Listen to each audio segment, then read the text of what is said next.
দেখুন আপনারা চোখে করে কিরকম পাথরটা ছুঁড়লো। আরে নষ্টাগিরি, ওটা পাথর ছুঁড়ে মারে নিল, ওটা পচা ডিম ছুঁড়ে মেরেছে, বুঝেছিস নষ্টাগিরি? ঘরে এসে আবার তুই ভুলভাল বকা শুরু করে দিয়েছিস। পচা ডিম ছুঁড়ে মেরেছে সামান্য, তাতেই তোর ভাইপোর কি অবস্থা হয়েছে একবার ভিডিওটা দেখ।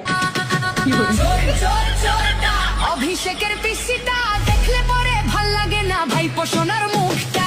কতটা নাটক করতে পারে, ডিম ছুঁড়ে মেরেছে তাতেই ভাইপো একদম হাসপাতাল চলে গেছে ভর্তি হওয়ার জন্যে। তাও তোর ভাইপোকে একদম হাসপাতালেও ভর্তি নেয়নি, কোনো হাসপাতালেই ভাইপোকে ভর্তি নেয়নি। সেই ভিডিওটাও একবার দেখ, কতটা নাটক করতে পারিস তোরা টিএমসি চোরের দলেরা। কোনো হাসপাতাল অভিষেক বন্দ্যোপাধ্যায়কে ভর্তি নিতে চাইছে না। এর আগে অ্যাপোলো না করেছিল, বেলভিউতে অভিষেক বন্দ্যোপাধ্যায়কে নিয়ে যাওয়া হলো, বেলভিউয়ের তরফেও জানিয়ে দেওয়া হলো ভর্তির কোনো প্রয়োজন নেই। অভিষেকের পিসিটা দেখলে পরে ভাল লাগে না ভাইপো সোনার মুখ। তো বন্ধুরা ভিডিওটা বেশি বেশি করে শেয়ার করে সবার কাছে পৌঁছে দাও, এদের নাটকগুলো একটু সবাইকে দেখতে একটু সুযোগ করে দাও।